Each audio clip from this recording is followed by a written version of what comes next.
July 19th, 2004. Salt Lake City, Utah. 1:30 in the morning. A man walks into a convenience store. He buys a pack of cigarettes. He pays. He turns to leave, and then he stops. He looks down at his hands. He checks his fingernails, one by one. Then he checks his watch, then his hands again. The security camera behind the counter records all of it. His name is Mark Hacking. He is 28 years old, and somewhere across this city, his wife is asleep. She laid out her work clothes before she went to bed.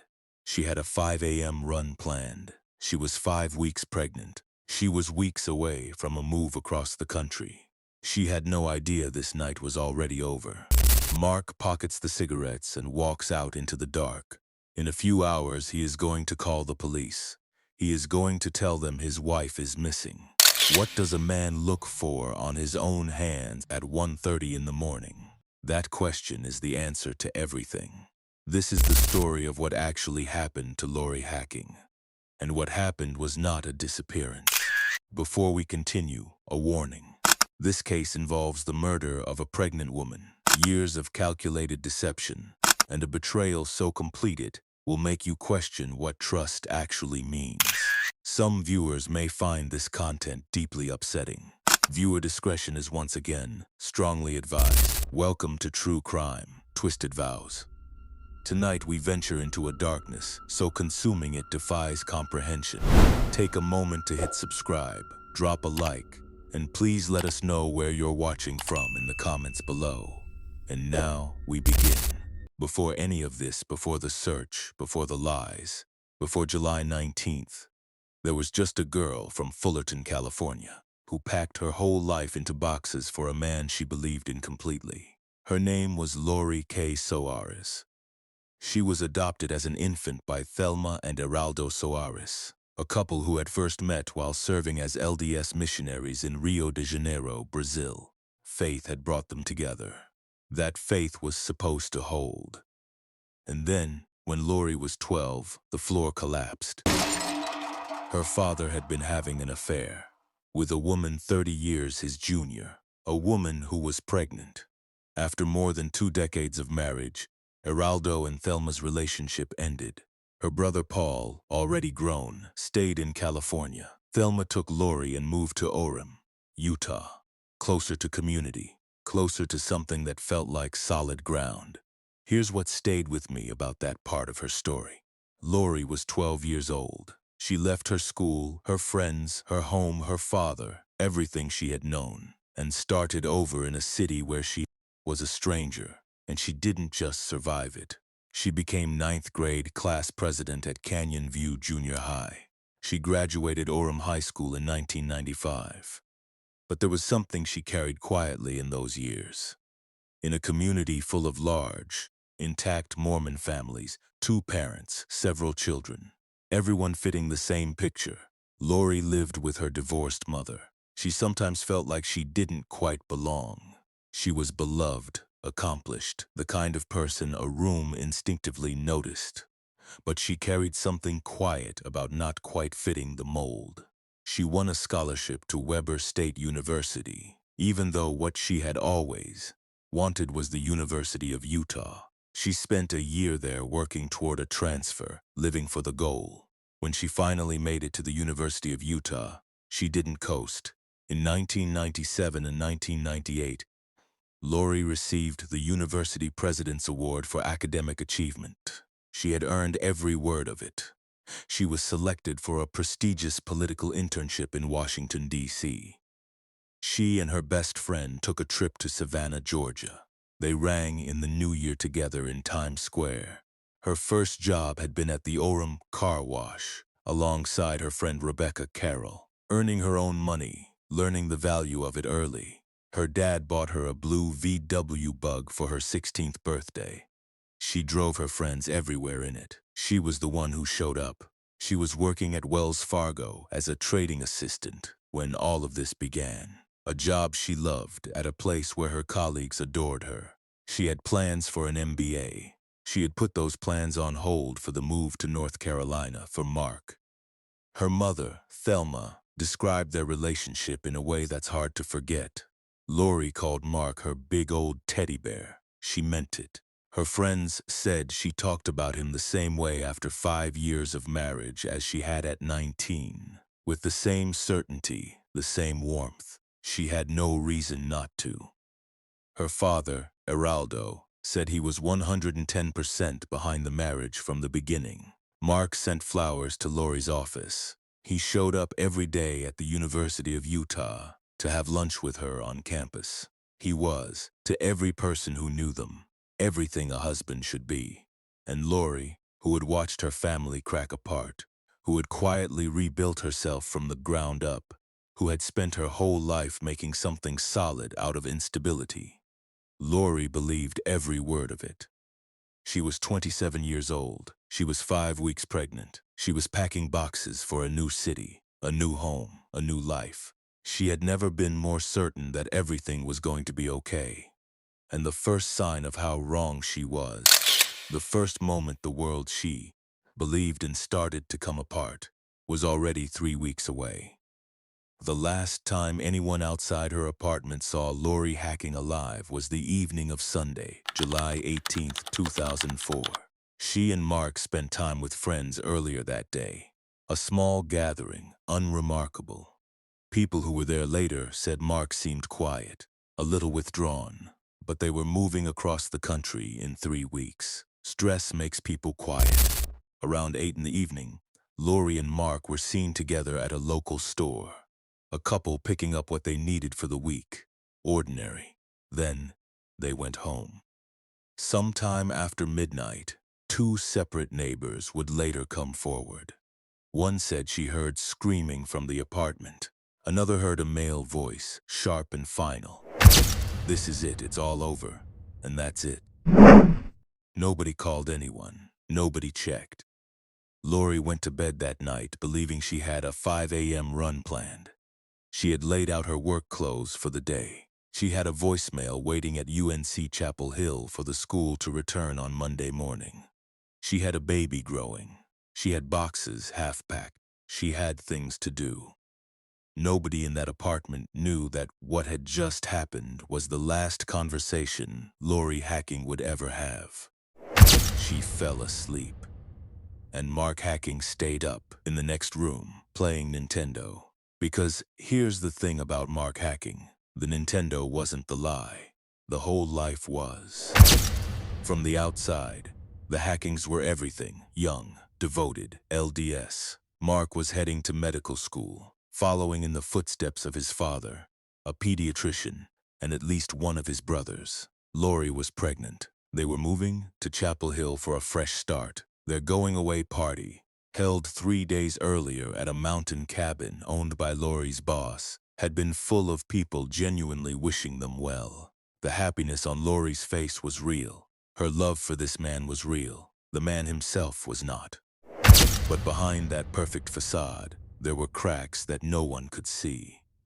The first crack came before the marriage even began. At 19, Mark volunteered for an LDS mission and was sent to Winnipeg, Manitoba, Canada. He said he wanted to serve. What he actually wanted, by his own admission, was freedom. In Orem, everyone was watching. In Winnipeg, he was on his own for the first time in his life. He began smoking. He started dating other women. He spent the night at one woman's house. His girlfriend was back in Utah, waiting. One of the other elders on that mission later said he never once heard Mark mention Lori the entire time they were in Winnipeg. The church found out. He was sent home in disgrace. He told his family he had been injured in an accident, and they believed him. Lori was at home waiting for him. She had a right to know where he actually was. She never did. Here's what that tells us. Mark Hacking, at 19 years old, already understood that a confident lie told calmly to people who love you lands, because they want to believe you, because the alternative is harder. The second fracture was structural and far more dangerous. Shortly after returning from his mission, Mark fell off the roof of a house. The injuries were severe: a broken back, a concussion, a seizure, 3 surgeries. Months of pain that made sustained study nearly impossible. His family later said this was the beginning of his academic collapse. The pain and a learning disability they hadn't known about made it impossible for him to succeed in college, no matter how hard he tried. Maybe that's true. What is also true is that, instead of telling a single person who loved him, Mark chose to disappear into the lie. He enrolled at the University of Utah. He failed. He went back. He failed again. By 2002, he had quietly stopped going to class altogether and told absolutely no one. He left the apartment every morning as if he were heading to school. He kept textbooks open on the coffee table. He complained about physics exams. He had Lori's own mother, Thelma, who loved him like a son, help him correct grammar on term papers for courses he was no longer enrolled in. When he wasn't performing that, he was at a neighborhood convenience store, drinking soda, eating hot dogs, smoking cigarettes, while telling the staff there that he was a therapist. He asked them to keep the smoking secret. He and Lori were LDS. It couldn't get back to her. The scrubs, the hospital ID, everything he needed to walk out the door each morning, looking exactly like the man he claimed to be, while Lori kissed him goodbye and headed to Wells Fargo. Every conversation managed, every question a threat, every morning a performance that had to hold through the whole day. And I want you to hold on to what I'm about to tell you, because out of everything in this case, every lie, every fabrication, every performance, this is the one I cannot stop thinking about. On the day his wife and mother-in-law Thelma were supposed to attend his graduation ceremony from the University of Utah, Mark called in sick. He made himself sick, physically, deliberately, so the claim would hold. Later, when he said he felt better, Thelma suggested he put on his cap and gown, take some photos outside, celebrate the moment anyway. He stood outside the apartment door. He put on the robes. He smiled for the camera. Thelma showed those photographs to investigators. She told them she realized, holding them in her hands, that she had never, not once, actually witnessed Mark hacking graduate. There are photographs of a man in academic robes that correspond to absolutely nothing real. And Thelma, who had done nothing but love this man like a son, who had helped him write his fake term papers, who had suggested he put on the gown in the first place. She had been handed a prop and told it was a memory. He had been lying to everyone around him for years, and not one person in his life had the information they needed to stop it, because he made sure of that. Lori had graduated with honors. She had won awards. She had done everything she told him she would do. She thought he had too. Here's the part that matters most. Mark had told both families he had been accepted to medical school, not one school. 4. He had deliberated, out loud, about which to choose. He settled on the University of North Carolina at Chapel Hill School of Medicine. Both families celebrated. Lori resigned from her job. She put her MBA on hold. And then, and this is the detail that still stops me, they traveled to North Carolina together. Lori Hacking physically visited that city. She walked through an apartment. She and Mark signed a rental agreement. She came back to Utah and started packing for a home that was real, in a city she had been to, for a life that did not exist. He had walked her through the lie. At work, he wore a name tag that wasn't issued by anyone. It read Franz, a name he'd taken from a comedy sketch, an invented name, inside an invented life. And Lori, who had quit her job, who had put her MBA on hold, who had signed a lease on an apartment in a city she had traveled to specifically to make his dream real. She had done all of that for a man who was playing Nintendo in their apartment, while she was at work building the life he was pretending to have. That takes a special kind of coldness. And by the summer of 2004, that house of cards was one phone call away from collapsing. Lori was about to make that call. On Friday, July 16, 2004, 3 days before she disappeared, Lori called the financial aid office at UNC Chapel Hill from her desk at Wells Fargo. She wanted to sort out the arrangements for Mark's enrollment. She was thorough, she was organized, she was Lori. The administrator told her there was no record of a Mark hacking enrolled in any program at the school. She asked them to check again. They put her on hold. They contacted the American Medical College Application Service. They came back with the same answer. Mark hacking had never applied to UNC Chapel Hill. Not this year, not any year. Lori left work early. Her colleagues remember her walking out with tears on her face. Think about what that walk must have felt like. She had put her MBA on hold for this man. She had packed her entire life into boxes. She was 5 weeks pregnant, and now she was walking to her car, alone, not knowing what any of it meant. But she still showed up to her own going-away party that night, because that's who Lori was. Mark had a new explanation ready. A computer error. An incoming student list that hadn't been updated. He told her he'd fixed it. And she even called UNC back and left a voicemail, asking them to confirm everything was fine. She said she wanted them to call her back and let her know that everything was okay. Not that she didn't trust her husband, just for her own peace of mind. That voicemail sat unheard at UNC until Monday morning. By then, she was already gone. That detail matters more than almost anything else in this case. Her voice, on a recording, asking for reassurance. She knew something was wrong and was still trying to find a way to believe him. Let that sink in, because it gets worse. The night of Sunday, July 18th, 2004, Lori confronts him. She knows, and this time there is no explanation that holds. He tells her everything. The degree he never finished, the schools he never applied to, the acceptance letters that don't exist, the North Carolina apartment they signed for and will never live in. Lori sits down and writes him a letter. Every word of it is a woman still trying to find the door back. I hate coming home from work because it hurts to be home in our apartment. I can't imagine life with you if things don't change. I got someone I don't want to spend the rest of my life with, unless changes are made. She goes to bed in tears. She falls asleep. A forensic psychologist who later studied this case put it plainly.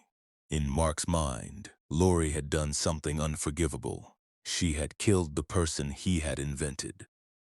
And in his logic, if you can call it that, she was the one who needed to pay for it. His father, the pediatrician, had scheduled time off from his practice to help them move. His family had celebrated his acceptance to 4 medical schools. By morning, every person who mattered to him would know the truth. He goes to the spare bedroom. He picks up his .22 caliber rifle. He walks into the room where his wife is sleeping. He points it at the back of her head. He pulls the trigger. Lori Hacking does not wake up. She does not fight. She is asleep in her own bed, in her own home, 27 years old and 5 weeks pregnant, and the last thing she feels is safe. Go back to those hands, standing under convenience store lights at 1:30 in the morning, examining each finger, checking each nail. Now you know what he was looking for. Mark sets the rifle down. He walks to a nearby store and buys cigarettes. He has been hiding his smoking from Lori for years. She won't be upset about anything anymore. He wraps her body in garbage bags. He cuts away the stained mattress top with the hunting knife from the bedside drawer. He loads it all, her body, the mattress top, the bloody sheets, into the back of his Dodge Durango. He drives to the church across the street and drops the mattress carcass in the dumpster behind the building. Then he drives to the University of Utah Psychiatric Hospital, the building where he works as an orderly, backs up to the rear dumpster, and lifts her body in. University of Utah surveillance cameras captured a man matching Mark's description dragging a large, heavy item in a black garbage bag toward that dumpster. He goes home. He attempts to clean the apartment. He does a poor job. He drives Lori's car to Memory Grove using his own key, leaving her purse, wallet, and her own keys sitting on the counter at home. He walks back. At 10:07 a.m., he calls 911 to report his wife missing. At 10:23 a.m., 16 minutes later, he is at a mattress store. While there, he calls Lori's workplace and performs the role of a worried husband who doesn't know where she is. He takes the mattress home. He makes the bed. The sheets still have the fold creases from their packaging. Then he drives to Memory Grove, starts calling family members, and calls police again. That is not the behavior of someone who lost control. That is the behavior of someone who made a decision and is now managing its consequences. While Lori Hacking lay in a dumpster behind the hospital where her husband worked, she was 27 years old. She was 5 weeks pregnant. She had work clothes laid out on a chair at home. She had been due at Wells Fargo in 4 hours. And for 5 days, it almost worked. The search for Lori Hacking mobilized the city within hours.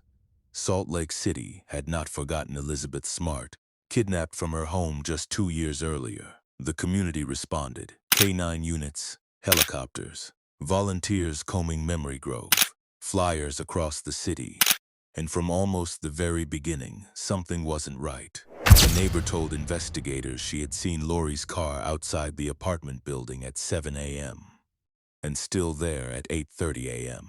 Mark had claimed the car was gone when he woke up. It couldn't be in 2 places at once. Investigators went to Lori's car first. The driver's seat was pushed all the way back, far beyond where a woman who stood 5'3" could reach the pedals.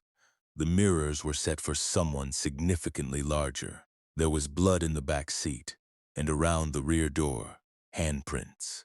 The kind left by someone bracing themselves while loading something heavy. She hadn't driven that car anywhere. Someone else had. Back at the apartment, Lori's purse was on the counter. Her wallet inside it, her keys beside it. The things you take when you leave your home were all still there. In the bedroom, blood on the headboard, blood on the nightstand, and in the bedside drawer, a hunting knife. When an officer reached in and found it, Mark Hacking chuckled. Nervously. He said he'd had it since he was a scout. The bathroom smelled strongly of cleaning products, recently scrubbed, and in the church dumpster across the street, the old mattress, its top cut cleanly away. The breakthrough came not from the apartment, but from a phone call. Journalists covering the story knew Mark was supposed to begin medical school at UNC Chapel Hill. They called the university for a comment. The university informed them that Mark Hacking was not enrolled in any program. He had never applied. Investigators called the University of Utah. Mark hadn't been a student there since 2002. He hadn't graduated anything. Here's what keeps me in this case. Mark Hacking had been lying, openly, provably, to multiple institutions across multiple states for years. The university knew he wasn't enrolled. The hospital knew he was an orderly, not a physician. The church knew he had been sent home from his mission in disgrace. None of those pieces ever connected. Nobody called anyone. Lori Hacking paid for that with her life. On July 24th, 5 days after Lori vanished, Mark's brothers Lance and Scott sat with him and told him to tell the truth. His other lies were already public. He had nowhere left to hide. He broke. He told them he had shot Lori. He told them where she was. His attorney was notified. Mark instructed his lawyer to relay Lori's location to the district attorney. He was arrested on August 2nd, 2004. But finding her was another ordeal entirely. Her body had gone into a dumpster that emptied into the Salt Lake County landfill. Investigators knew the approximate area, but the site was vast and the contents had been compacted. Workers went layer by layer, grid by grid. The landfill sat close enough to the Great Salt Lake that seagulls circled constantly overhead. For weeks, searchers would pull up bags of dark hair, and every time it would turn out to be waste from a barbershop or salon. October 1st, 2004. Sergeant J.R. Nelson pulls his rake across a garbage bag. More hair, long, curly, dark. He kneels down, he pulls back the bag. Flesh, bone. He stands up and calls to the others. Lori Hacking's remains were confirmed through dental records. The garbage compactor had done its work. There was not enough left to confirm how she had died. There was not enough left to confirm she had been pregnant. There was enough left to confirm one thing. The woman who had won academic awards, who had planned a trip to Times Square, who had laid out her work clothes on a chair the morning of July 19th, she was dead. She had been in that landfill for nearly 3 months. She was buried on October 9th, 2004, at the Orem City Cemetery. She was 27 years old. She was going to be a mother. On April 15, 2005, Mark Hacking would stand in a Salt Lake City courtroom and say words that no legal maneuvering could have prevented, but the sentence that followed them. That's where this case gets complicated. He had confessed to his brothers. He had instructed his own lawyer to give police the location of his wife's body. And then, on October 29, 2004, Mark Hacking stood before the court and pleaded not guilty. His parents hired a high-profile attorney. His lawyer was clear-eyed about what they were facing. The jury would hear that Mark Hacking had admitted, to his brothers, to police, in his own words, that he pointed a rifle at his sleeping wife's head and fired. After a decade of lies, with his pregnant wife unable to defend herself, even the best lawyer in the world, his attorney acknowledged, couldn't change that. On April 15, 2005, Mark Hacking changed his plea to guilty. Standing before Judge Denise Lindbergh, he said, "I intentionally shot Lori Hacking in the head with a .22 rifle on July 19, 2004. At sentencing, he said more. He said he deserved to spend the rest of his life in prison. He said there was no excuse he could offer. He said Lori had done nothing but love him unconditionally. He broke down in tears multiple times. Lori's mother, Thelma, addressed him directly in that courtroom. Her brother Paul had asked him, months earlier, to spare the family the grief and cost of a trial, to simply plead guilty to murder. He hadn't listened then. On June 6, 2005, Judge Denise Lindbergh sentenced Mark Hacking to 6 years to life in prison, the only sentence Utah law allowed her to give. 6 years to life. For shooting his pregnant wife in the head while she slept. For disposing of her body in a dumpster behind the hospital where he worked. For buying a new mattress 16 minutes after calling 911. For spending the next several hours performing the role of a grieving husband while volunteers searched a park for a woman he had already killed. 6 years, and he could be considered for parole. Judge Lindbergh said plainly it was the only sentence Utah law permitted her to impose. She recommended he be held a very long time. Her hands were tied by a statute that hadn't been built for what Mark Hacking had done. Public outrage was immediate. The Utah Board of Pardons and Parole intervened, announcing that his first possible parole hearing would not come until 2035, 30 years. And then the Utah Sentencing Commission moved to change the law itself. The mandatory minimum for first-degree murder was raised from 5 years to 15 years to life. That change has been called Lori's Law. Mark Hacking remains incarcerated. He was caught signing autographs for a murder memorabilia website.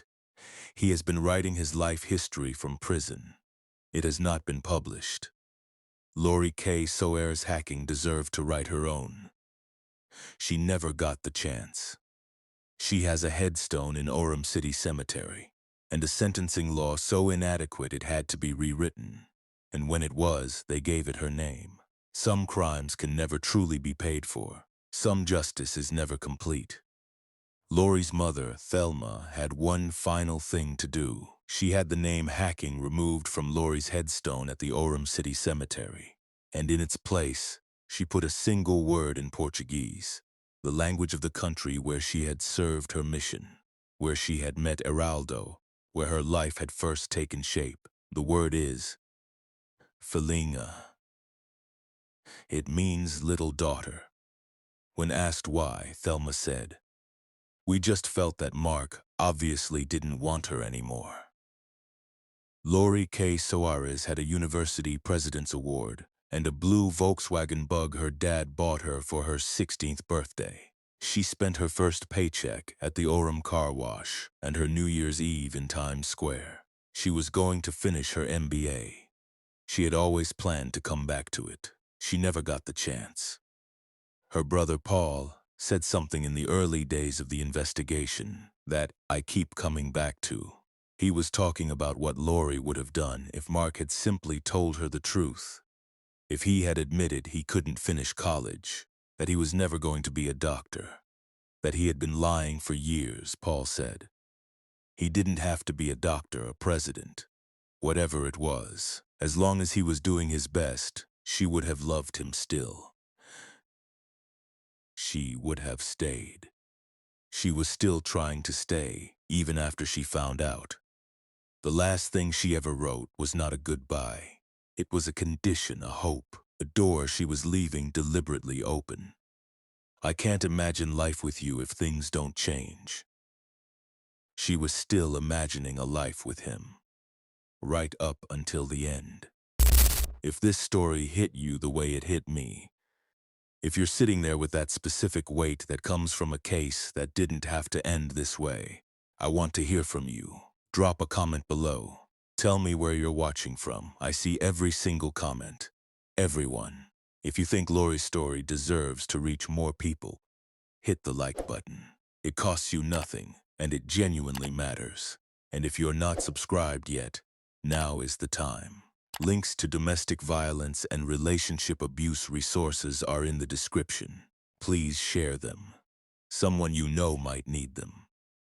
Kay Soares, Fellinha. Don't forget it. I'll see you in the next one.